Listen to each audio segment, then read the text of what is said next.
A courtroom video just exposed Charleston White testifying against his own friend in a murder case. But instead of denying it, he's mocking everyone watching. It don't change nothing. You still broke. I'm still rich. I'm still getting booked. It don't change nothing. The man who built his entire career breaking street codes just got caught breaking the biggest one, and he doesn't care who knows it. Let's break down the real story behind the infamous snitch tape that's got the whole internet talking. Resurfaced court testimony. A courtroom video of Charleston White testifying against his own friends is now all over the internet. It's not a short clip or edited moment. It's full testimony. He's on the stand, giving details about a deadly shooting. People started reposting it, calling him out, and asking if he really snitched. Back in the early 90s, Charleston wasn't famous. He was a teenager living in Arlington, Texas. He and his friends, including Antoine Diddle Doolittle, were out at the mall. The plan was simple: steal some stuff and leave. But as they were walking out, things changed. Michael Levy, a regular man, not a cop or security, stepped in to stop them. He tried to block them. That's when Diddle pulled a gun and shot Levy in the back. Levy dropped to the ground. The group ran. Police caught them fast. Charleston, Diddle, and 2 others were arrested. This wasn't just about shoplifting anymore. Someone was dead. Charleston decided to talk. In court, he gave everything. He said Diddle laughed after the shooting. That one detail helped the case. It gave the prosecutors what they needed. Diddle was charged with murder. He faced 5 years to life. Charleston had to face 12 years in prison. He avoided a life sentence by testifying. Now that the video is out, people are watching him closely. Instead of denying it, Charleston laughed. He didn't try to explain. He didn't apologize. In the video, you see 16-year-old Charleston on the stand. Diddle is nearby listening. He pulled off and the hammer back on the gun. And then what happened? He fired it. Then Charleston said Diddle laughed. Said, look, you shot him. Well, what did he do? Started laughing. That stuck with people. It showed how serious the moment was. It also gave the court more reason to convict. Michael Levy had just been married 4 days before he was killed. His wife later spoke about what she lost. But I always had my dreams of my Prince Charming. I found, and it's hard to believe, but I did. And I believe in fairy tales because he made my dreams come true. And they took that away. Charleston made a choice in that courtroom. He stood by it then, and he still does now. The old courtroom clip wasn't even cold yet when Charleston White started firing back. As soon as it started making rounds online, people expected him to feel at least a little embarrassed, maybe even try to clear things up. But no, Charleston did the opposite. He leaned right into it like it was part of the act. That nigga said, we saw the snitch video. So everybody saw it. It's been on the news before. Just because you saw it, you still broke. It don't change nothing. You still broke. I'm still rich. I'm still getting booked. It don't change nothing. He brushed it off like it was old news. He just went straight to mocking everyone watching. In his eyes, nothing changed. He's still doing shows, still getting interviews, still making money. And if you're broke and watching him, that's your problem, not his. You think they gonna stop booking me? You think they gonna stop interviewing me? You think people gonna stop? No, nigga. You still gonna be poor, and I'm still gonna be rich and famous. It don't change nothing. He kept going, no hesitation, no filter. The man literally said the video doesn't hurt him, it helps him. More attention means more shows, and he's ready to make jokes about it. I got a comedy show tomorrow night. We're gonna laugh about it on stage. Yeah, that's part of the comedy show. He turned the backlash into part of the set list. Instead of hiding from the label, he wore it on stage and dared people to say something. He must be new over here.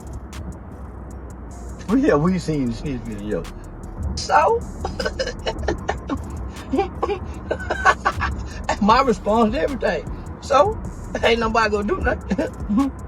He's not just brushing off the hate, he's owning every bit of it. Charleston White never cared about the no snitching rule. In fact, he said over and over that it's stupid. He doesn't follow street codes. He says those rules get you killed or locked up. Why you think I told?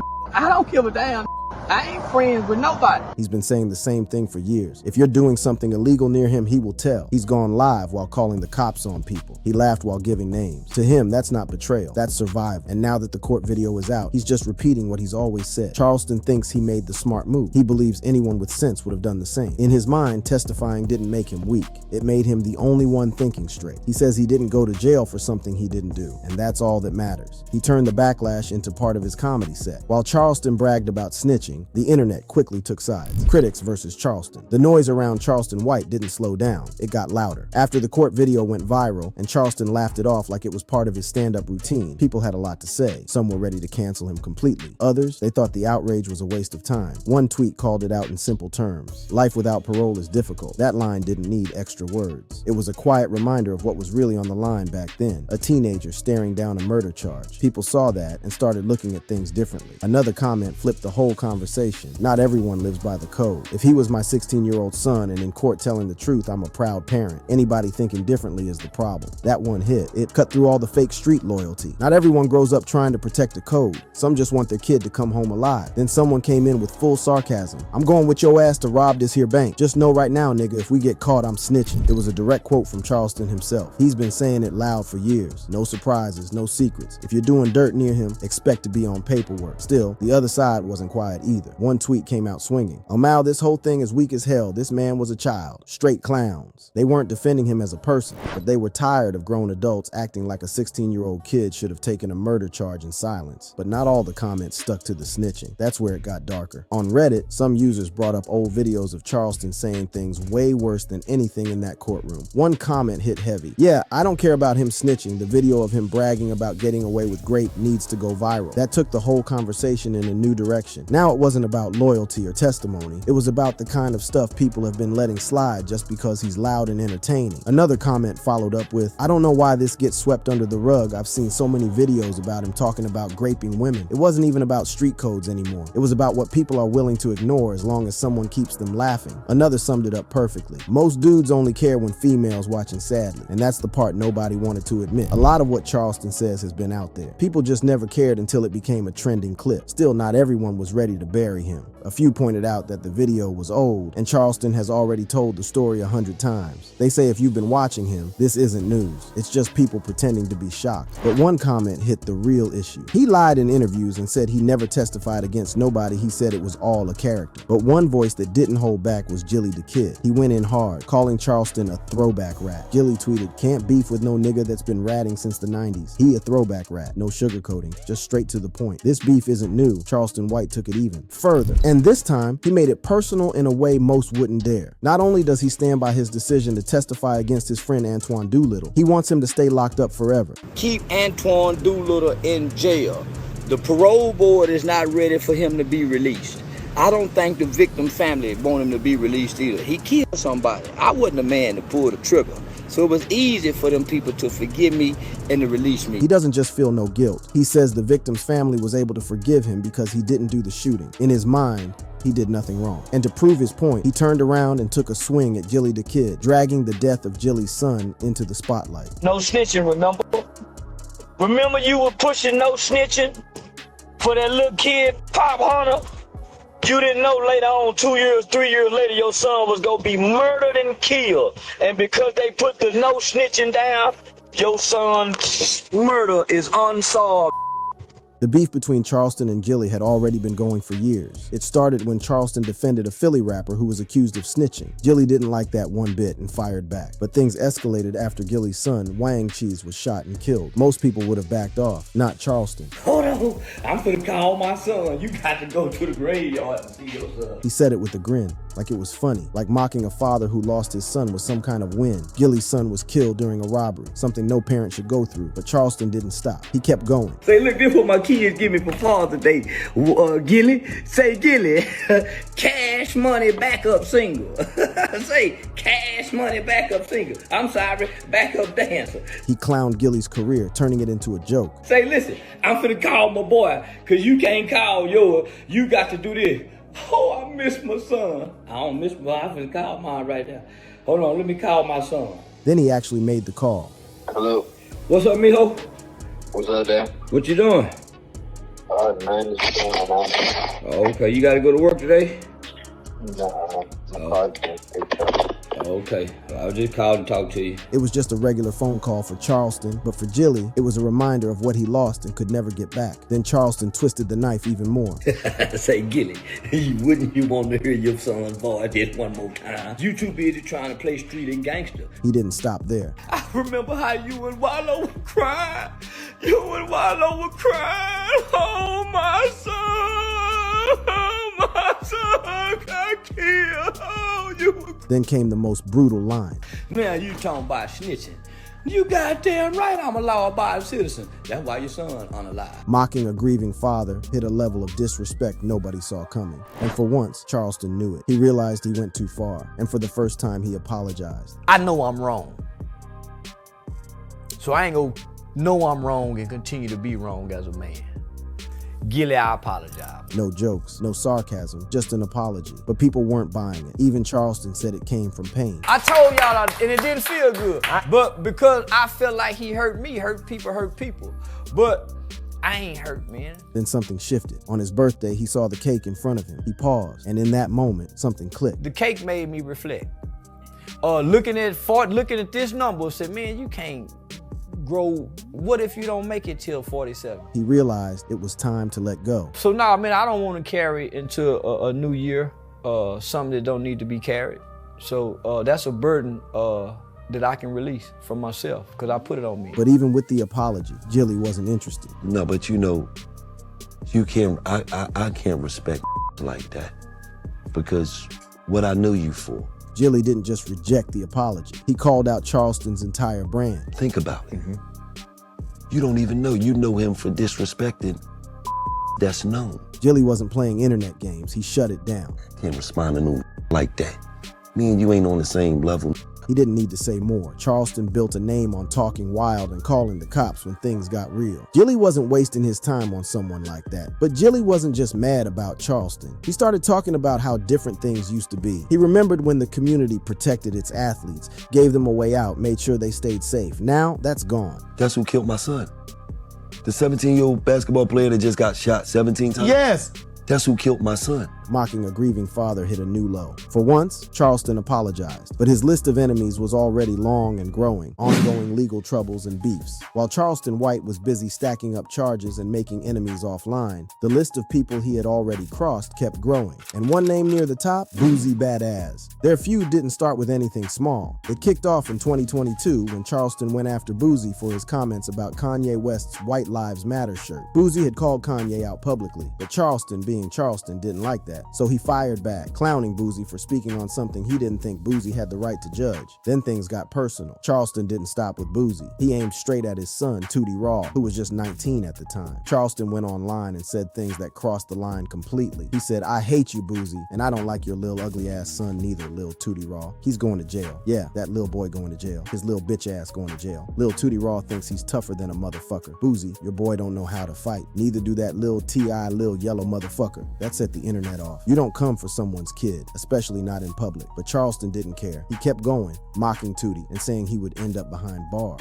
He laughed at the idea of Boozy's son following in his father's footsteps in all the wrong ways. Boozy didn't explode. He stayed calm, but you could tell he wanted to say more. In an interview, he said, "I ain't really got no opinion, because you know my opinion can send me to prison. Once you go to threaten people's kids, I ain't the one gonna do all that. Certain people, you can't really express opinions on it." He didn't hide his anger. He just knew better than to let it show in a way that could be used against him. Then came March 2023, and Charleston went even further. When Tootie Raw got arrested on drug and gun charges, Charleston popped back up like clockwork. He went online and bragged that he was the one who called the police. He said, "I sent his picture to the Department of Public Safety of the Texas State Trooper. I said, y'all be on the lookout for these boys. They're gonna have drugs and guns." So they was on the lookout for Tootie. His dad is a 6-time convicted murderer who uses children to kill people. So they had their eyes wide open for that little black ass mother asterisk care. That wasn't just a diss. That was a full-blown confession. Charleston was proud of snitching. He even said Boozy's past as a convicted felon made it easy to target his family. According to Charleston, he was doing the world a favor. But even after that, Boozy still didn't take the bait. He stayed focused, stayed quiet, and stayed free. Charleston kept pushing, even threatening to send Boozy to jail for making threats toward a promoter. Boozy wasn't the only one who had to deal with Charleston White running his mouth. Around the same time, another big name stepped in, T.I. And just like with Boozy, Charleston didn't come for the music. He came for the kids. In 2022, Charleston went after I quote, S-son King Harris, and it was ugly from the start. King had just gotten into some trouble and was dealing with backlash online. But Charleston didn't just join the pile on, he lit it on fire. He said, "And that little T.I. little boy, that little yellow son B asterisk, he think he playing tough. You going to jail and asterisk A." He didn't care how old King was. He didn't care what the story behind the arrest was. Charleston just went all in, mocking the kid, calling him names, and predicting he'd end up in jail just like his dad. He made it personal fast. King Harris didn't stay quiet either. He went live on Instagram and responded, clearly angry. He called Charleston out, saying he wasn't going to let anyone disrespect him or his family. And that's when T.I. stepped in.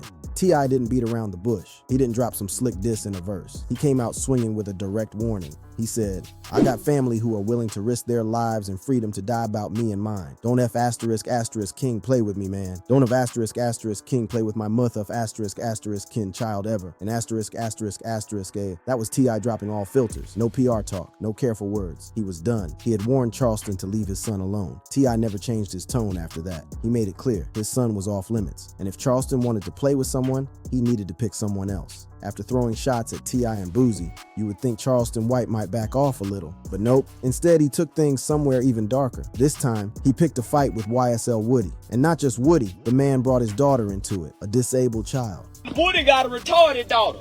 Yeah, Woody got a retarded. Baby ain't retarded. The feud had already been heating up for a while. YSL Woody had called Charleston out before, saying he used to have respect for him. I had love for you, but you want to get on these platforms and say I'm a killer. That line came after Charleston publicly accused Woody of being a snitch and a criminal. Woody clapped back, frustrated and disappointed. But things got way worse after Charleston was arrested in October 2024. Once he got out of jail, Charleston didn't lay low. He did what he always does. He turned on the camera and started ranting. And this time, he made it personal. Mama dead, daughter retarded with a malfunctioning leg.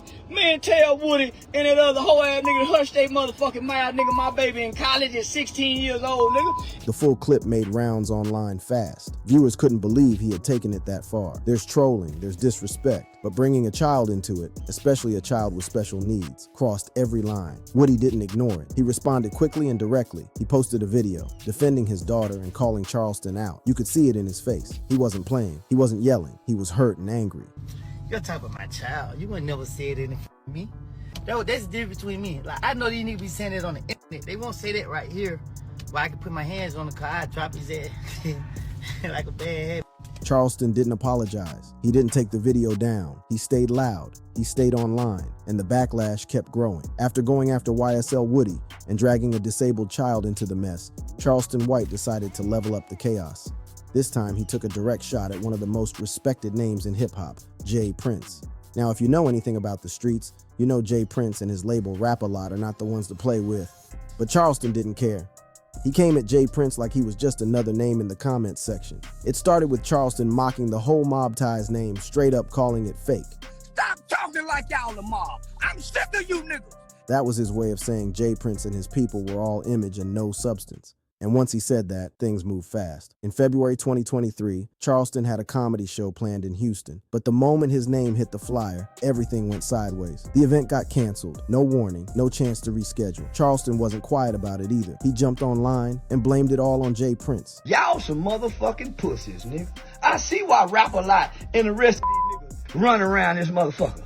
That wasn't just some casual jab. He accused J. Prince of using his name and influence to shut the show down. Then he turned around and called out the Houston police and even the mayor for folding under pressure. According to Charleston, they didn't cancel the show for safety. They did it because they were scared. He didn't hold anything back.